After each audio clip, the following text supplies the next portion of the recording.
কবি দেবেশ ঠাকুরের লেখা কবিতা মানচিত্র। ছোটবেলায় স্বদেশবাবুর কাছে ভূগোল পড়তাম। প্রথম দিন একটা ধারালো লেড পেন্সিল হাতে ধরিয়ে তিনি আমায় ভারতবর্ষ আঁকতে বলেছিলেন। আঁকবো কি? লেড পেন্সিলের শীষ তর্জনীতে ফুটে একেবারে রক্তারক্তি।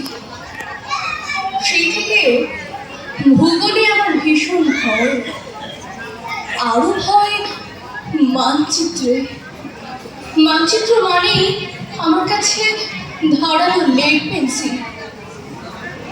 বাবার জ্যাঠাইমা ছিলেন পদ্মাপাড়ির মেয়ে। তার একটা নিজস্ব ভূগোল ছিল, 43 থেকে অপরিবর্তিত।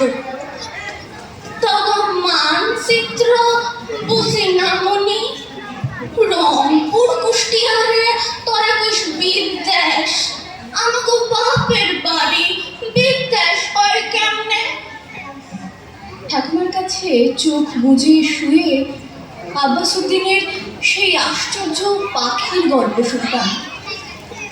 বগারে দেখা বগি কান্দে, বগিরে দেখা বগা।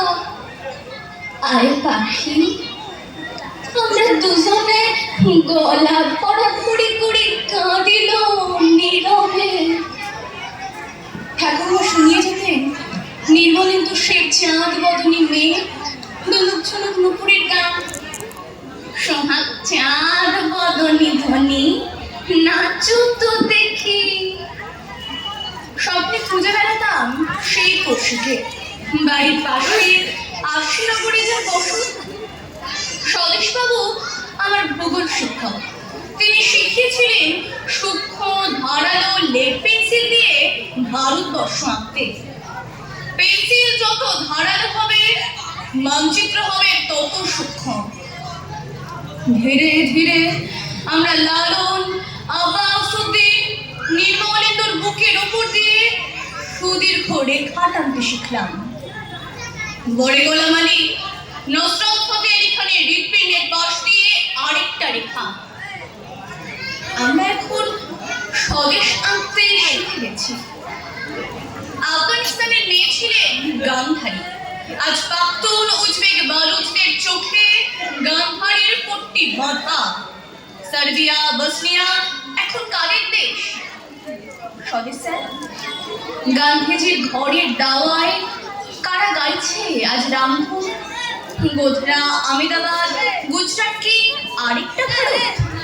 কাশ্মীর থেকে কন্যাকুমারিকার বিস্তীর্ণ এই মাটিতে একটা 10x10 বুঝতে কি খুব বেশি? এখন আমরা স্বদেশ আঁকি তার কাঁটাতে। আঁকতে আঁকতে হাতে আমার রক্ত ক্ষত। স্বদেশ মানে কাঁটা তারের বেড়া, লেড পেন্সিল। স্বদেশ মানে রক্ত ঝরা অবিরত। নমস্কার।